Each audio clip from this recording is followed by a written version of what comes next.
Chris, I know you talk about seven pillars often. Can you walk us through your seven pillars of strategy and share which pillar you feel companies struggle with the most?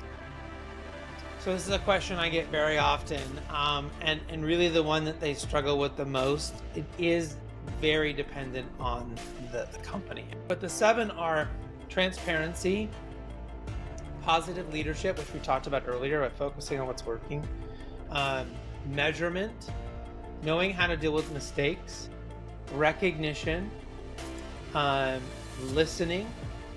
Those are the seven that organizations need to be really good at. I'm happy to pick one, or I don't know if there was one that you heard that you went, oh, I want to hear more about that. I'm curious about listening. What do you mean by listening? So the best organizations listen to all of the people in their atmosphere of running that business. So are they really good at running surveys and listening to their people, listening to make changes, listening to make them happy, listening so they can create new innovations? Are they really good at listening to their clients? Again, find new innovations, find new products, find ways to make changes. Do they really spend that time to listen to them as well? There's a huge amount of those smaller innovations and that ability to continue to have progress and growth by listening really well to our clients about what they're talking about, hearing their problems.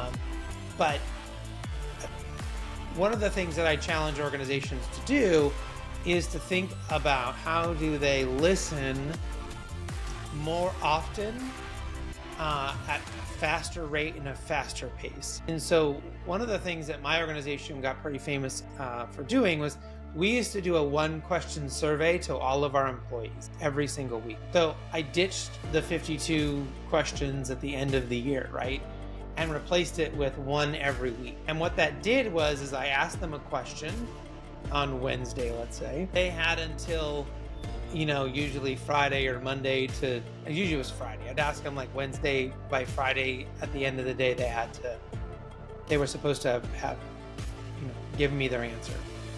And then on Tuesday, I would tell them, so Monday I'd review all that stuff. On Tuesday, I would tell the whole company, here's what I heard, and here's what I'm going to do about it. Now, sometimes those questions could be positive. They were like, who's doing an amazing job? Who's killing it for you? Who have we not recognized that we should be recognizing?